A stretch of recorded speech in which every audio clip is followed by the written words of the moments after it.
Welcome to The Kingstonian, a podcast that profiles people who are passionate about what they do for a living, what organization they belong to, or the community they are a part of. Here is your host, Dave Cunningham.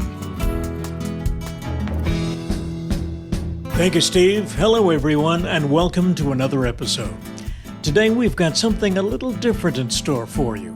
Whether you're standing in the middle of your apartment, your house, or maybe even the office, take a moment to look around. There's bound to be something that's out of place. How long has that thing been sitting there? Where did I put my phone or my keys? And where did I stash those printer cartridges again? Sound familiar? We've all had those moments, right? Thinking about decluttering, tidying up, and getting our spaces organized, but somehow the plan always seems to get pushed to the back burner. Well, in today's episode, we're taking a closer look at how to turn those ideas into action. We're joined by someone who does this for a living, helping people bring order and clarity to their homes and businesses. Her name is Jocelyn Taylor, and her business is called Popped Closet. Recorded in mid-November 2024, here's our conversation with Jocelyn about how to get organized, declutter, and maybe even change the way you think about your space. Jocelyn, welcome to the podcast. Thanks for having me. We're going to talk about a number of things, but let's start with this. If the physical space around us feels scattered, it's likely our mental space will feel the same. Is that something? I read that somewhere. Is that something you agree with? I definitely agree with that. I think it is so important when we have a space that's messy, our brain feels messy, and it is so important for us to clean that up so that we can just get through our days, right? If you have an organized space and the space that is functioning properly, then there's so much less that you have to think about. Was this something, when you started thinking about this, was this something that sort of prompted you to get into this business? Definitely. So it was after I had my daughter that I kind of realized that there were certain things that were just happening naturally because I was organized, and that a lot of other people were struggling with those same things. So I think just, again, simplifying your home can make such a difference in how your day goes and how stressed you feel and how overwhelmed you feel. And so I knew that I could help other people kind of feel a little bit more calm in their spaces. Now, the business is called Popped Closet Organizing. Yes. Right? It sort of evolved. I don't think it evolved, but you started off in the fashion industry. Absolutely. Yeah. So I worked in fashion buying in Toronto and in Ireland. And then when we moved to Kingston, it kind of was an opportunity to start a business. And I decided that organizing was it. You know, I've always been organized, but I didn't realize that other people weren't. So I didn't think it was anything special or that other people couldn't do. And so when I was actually in Ireland, I was helping a small business there, a fashion business, and doing a lot of those organizing things for her, and kind of realized that this is an opportunity. There's so many people that could use this help, and I could kind of develop it into doing this for people's homes in Kingston. So, being organized yourself, what sorts of other skills would you bring to bear in this kind of job? So I do a lot of decorating and things like that. I can help with hanging pictures and building out closets and deciding on furniture that's going to help you both with the space and then also with functionality of your home. I've picked a couple of things or a couple of areas in the home to organize based upon what you had put on your website. So we'll talk about those in a minute. When someone hires you for this job, what are they expecting from you? Well, we always start with a call and a consultation just to kind of establish what they need, right? So it kind of depends on each person. So if we are focusing on decluttering or maybe they're downsizing their home, then it's really like you're kind of almost there as an emotional support and someone to help them get through the barriers that they have to get rid of those things. And then also like taking the things away right away, you know, because sometimes you start to second guess or you start to think, oh, maybe I would like that if it sits in your house for too long. So it's good to get it out. And you know, we focus on supporting the community where we donate as well, just to make sure that it's staying in the community and that it's going to people who could use the things, which I think is really important to those decluttering clients. If we're doing a full home organizing, then it's going to be a little bit different where they're kind of a little bit more hands off and I'm going in and I'm making their space function better. And then they come home from work and they see this space that's just, it works for them. You know, so it kind of depends on each case. Is there a particular demographic that you work with? I can see senior citizens being one myself and Definitely going through seniors. this whole thing of decluttering. Exactly. Yeah. So definitely in the seniors in that decluttering space. And then I also find a lot of young families are hiring me to do the organizing part and to create those systems in their homes to make it easier for them. What's the difference between decluttering and organizing, or is there a difference? There is. So decluttering is one step of the organizing process. So it is where you're actually taking things out of your home. Whereas organizing, sometimes we don't have to declutter much. It's just that you need better systems for the stuff that you have. Let's go back to the mental health topic.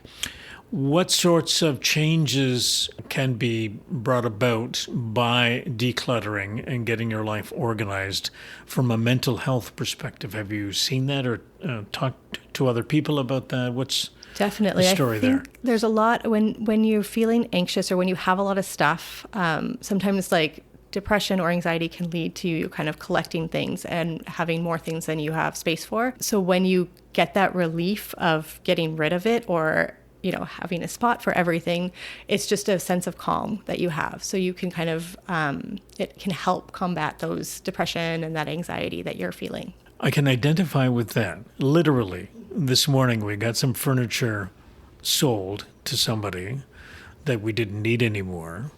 And, you're worried about, well, I have it in the garage to show somebody, and I don't want to have to carry it back into the house because it's getting to be winter and it's going to get wrecked sitting in the garage. So there is that sense of calm after the person drives away in their pickup truck with the furniture that you've sold. Yes, it's finally Thank gone. God. Get it out of here.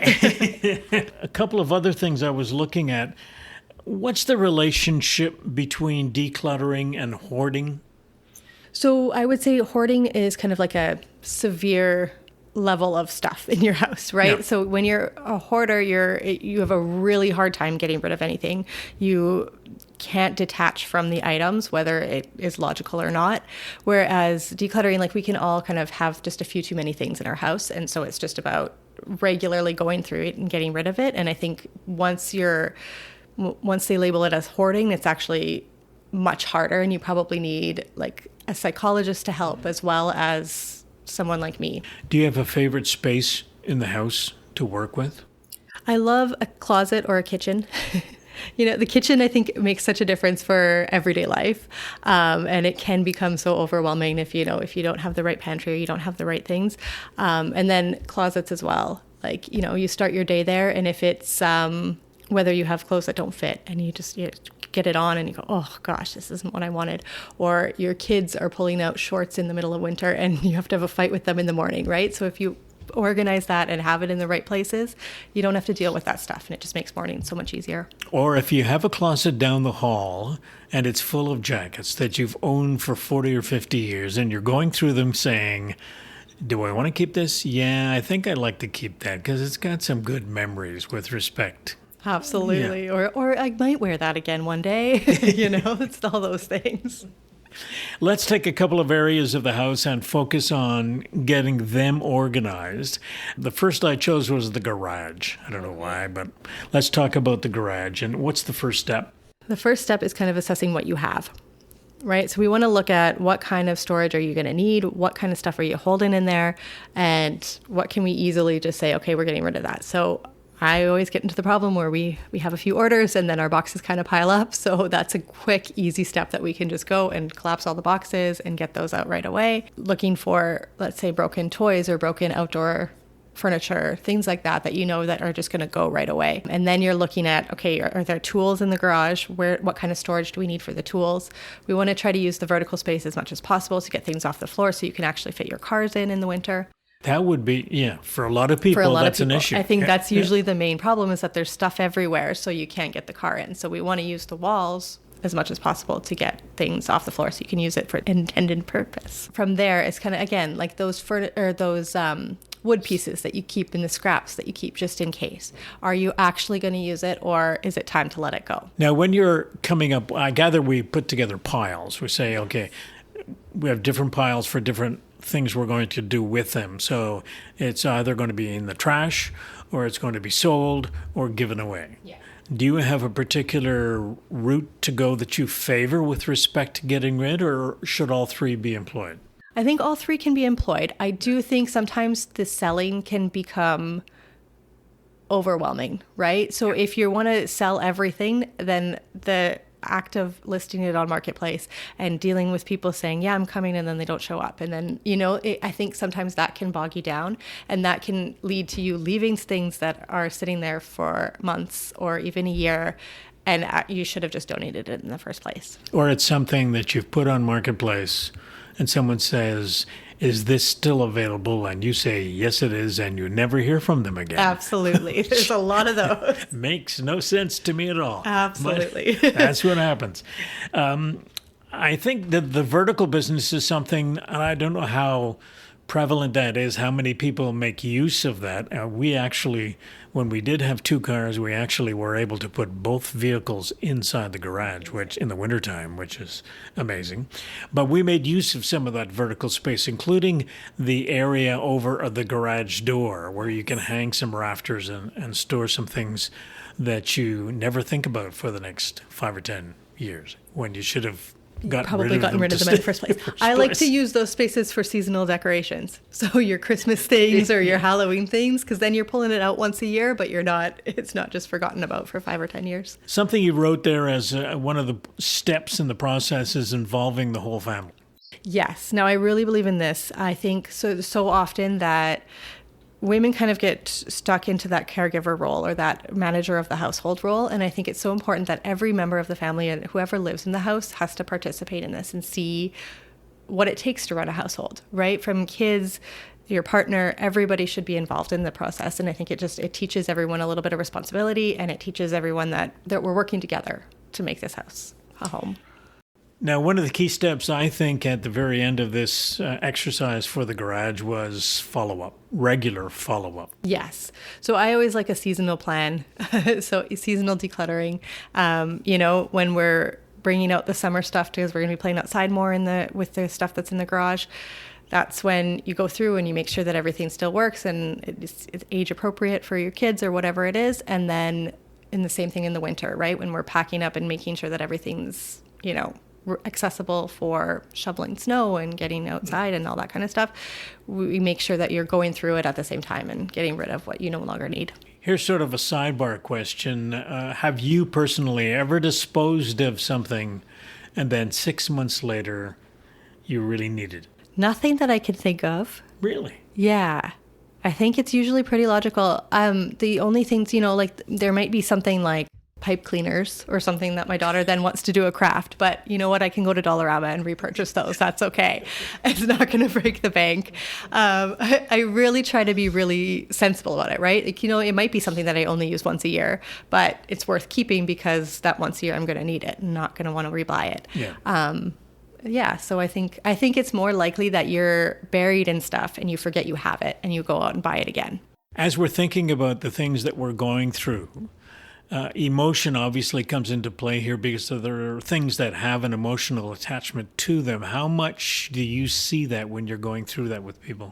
Constantly, just absolutely all the time. Yeah, there's definitely an emotional attachment. There's memories attached to things. There are people, you remember the people that you were with.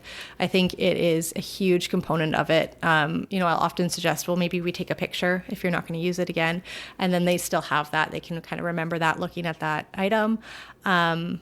Or just if you're not ready, it's okay. Yeah. You don't have to force it. You don't have to live with less things. It's just, what's the priority? Do we want to make the space? Or maybe this one thing is worth keeping because it just, every time you look at it, it makes you smile. That's okay. Now, when you're doing the decluttering and organizing with people, are you doing primarily residential or do you do businesses or nonprofits or whatever? I do both. Yeah. So I do businesses and individual homes. Is there a difference between decluttering a business versus decluttering a home? I think there's a lot less emotion tied to the businesses. Yeah. So Sure, it's makes sense. usually Yeah. it's a lot faster. In theory, more logic. Exactly. In theory, yes. Let's talk about getting up and getting out in the morning and setting up a plan with respect to your house and the way you lay it out to make sure that the mornings run smoothly. So I have here as the first step, the entryway. Absolutely. So that one is huge. I think, knowing where the backpacks are, where your laptop is, where your keys are so important. So having those spaces and having that, you hang your key up on the hook in the same place every single day, and just making it really a part of your routine. Having all the winter accessories really easy so that your kids can grab them on their own. Having those coats on the level of your kids so that they can put on their coats by themselves. They don't need you to go get them before they can put them on. And also the same thing, they'll have a hook for their backpacks so that it's really easy that they can just put it right in the spot when they get home after school. So it's always there when you need it. When I looked at this, I saw one of the items was a shoe rack. Yes. There is never enough room on a shoe rack for all the shoes that you have. That's true. In my humble opinion. Nope, that is absolutely true. So what I try to do is rotate. So we have a shoe closet upstairs that has the ones that we're not currently wearing, and then the ones that I'm wearing on a regular rotation. And I try to limit it to 4, but sometimes mine sneak in and get a little bit more. 4 pairs of shoes? 4 pairs of shoes. That's it? That's it. That's downstairs. Okay, upstairs Upstairs I have quite a few more. The 44. Yeah, exactly. But they're not the ones that I'm wearing every day. So I kind of... I like the idea of having a charging station for your electronic stuff in the entryway. Yes, I think that's really important as well. Because then you know where your phone is. You know exactly where it is when you're leaving the house. And you don't have to have someone else phone your phone to find out where it is. And then find out it's on silent. Kitchen. So the kitchen, that's another one that's huge, especially if you are making lunches for little people as you're kind of heading out the door. That is one thing. So you want to have your zone set up in your kitchen. So you have a cooking zone, you have a food zone, a food prep zone, you have your dishes, you have your cleanup zone. And so that multiple people can be in the kitchen at the same time and not bumping into each other, even if it is a small kitchen. So again, even if you don't have a pantry, you want to set up your cupboards. And I always think of it like a store, right? Where you can see everything really easily so that you know exactly what you have. And even if it's like the back of a cupboard, but you can pull out a bin so that you're still getting to those things at the back and things don't get lost and eventually go bad without you being able to eat them. Storing stuff in plastic as opposed to glass, is there a particular reason why you chose plastic? So for the kitchen, so it depends on what it is. So baking supplies and things like that can go into glass canisters, but the plastic bins, I find they're just like, you wouldn't put it in a glass bin because for dry food. Exactly. Yeah. Okay. Yeah. Okay. Closet. So your closet, you want to make it, again, just easy mornings. So you want to have everything. If you're doing, like talking about your kids' closets, you want them to be able to do everything themselves without having to ask for help as much as possible. So, getting things on their level, adding a second rail so that they can reach everything in the closet, file folding so that you can actually see everything in your drawer at any given time. And what are you talking about when you're talking about file folding? So that is the Marie Kondo method of folding, where you kind of fold it you fold it in half and then in half again so that it kind of creates a little envelope, and you put it in vertically into your drawer. Oh, okay. So they actually kind of stand up. That would be what, shirts? Shirts, or even pants as well. You can do that. Okay. And it just, so you can see everything. As soon as you open your drawer, you see everything you have. You don't have to look under piles. One of the things that's listed here is go-to outfits. And I just mentioned from the perspective of someone who is retired, and I had this conversation with my next door neighbor who is also retired, and we have about 4 shirts we rotate. And the rest of the shirts that we used to wear when we worked have been long since donated. So it leaves you a lot of space in the closet if you go down to 4 shirts or 4 sets of pants or whatever the case may happen to be. Definitely. I don't know if that's I think that totally makes sense. I think folks. Definitely, right? They get rid of that workwear because you don't need it anymore. So then it's easy. Then you just have the basics that you're wearing, and you don't have to worry about anything else. I had to get dressed up in tie jacket and dress shoes last week, and it was a real change, and the shoes did not feel comfortable at all. Yeah, you're going, okay, I like this retired life. I don't want to do this anymore. I know. The bathroom. So the bathroom, again, that can be a disaster area. That can be a disaster area. Yeah. If you have kids or multiple people using one bathroom, it gets overwhelming. So again, we're creating those zones. We're having, I like a little morning routine zone where you have a drawer for each person, and it has their toothbrushes and their hair accessories and all that stuff kind of in there in separate little containers, so that it's really easy for them to see exactly what they need to do, and you can kind of get in and out of the bathroom quickly. I think there are a lot of people who take medication these days, and that can chew up a lot of space in the bathroom, whether it be inside what we used to call a medicine cabinet, and you're calling a mirror with storage, which I gather is the same thing. Same thing, yeah. And it's just how much, if as you get older, it seems that people are taking different kinds of meds, so that involves allocating space inside where you might normally have stored clothes or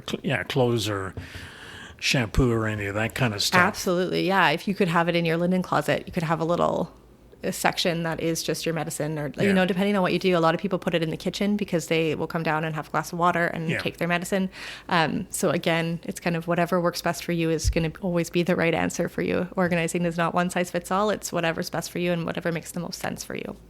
When you sit down with clients and you talk to them about what you do and they get all enthused about the plan, and that's what it is, you're setting out a plan for them, whether it be organizing the whole house or organizing a particular room, how long does that enthusiasm last?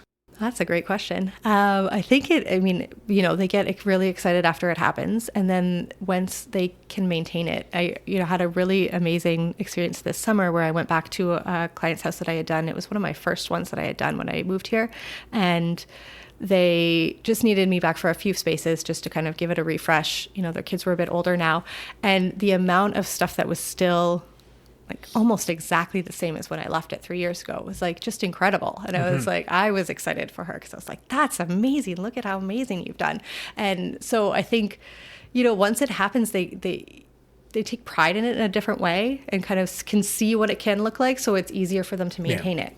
A quote that I read that you had come up with, and you said, we help clients look at what they have and decide what they need, minimizing stuff for a clear, focused, and well-designed space, which I assume then would lead to a better sense of mental health. Absolutely. It's all about making it functional so that it's just easier, right? There's so many things that can make life a little bit harder, and if there's one more thing that you don't have to think about, it makes it that much better. Feedback from your clients? It's all been really positive, really great. Like they just get so happy that it's been done for them. I think there's such a relief once it's been done and once it's been set up, and a relief that they're able to keep it up. Yeah. Now, if people want more information about what you do, where can they go? They can go to poppedcloset.com, or on Instagram, we are at popclosetorganizing. And we will put those links in the liner notes to this particular episode. And I want to thank you very much for your time. Thank you so much for having me. Jocelyn Taylor was our guest in this episode. And for more information, head over to her website, poppedcloset.com. To those of you listening, thank you. Hope you enjoyed the conversation. Please leave a comment and don't forget to subscribe. I'll be back soon with another conversation. The theme music for the podcast is Stasis Oasis, written and performed by Kingston musician Tim Aylesworth. If you have any questions, comments, or suggestions about any of the episodes, please send a note to the kingstonianpodcast@gmail.com. For details on upcoming guests, follow us on Facebook. The Kingstonian Podcast is hosted by Dave Cunningham and produced in Kingston, Ontario, Canada.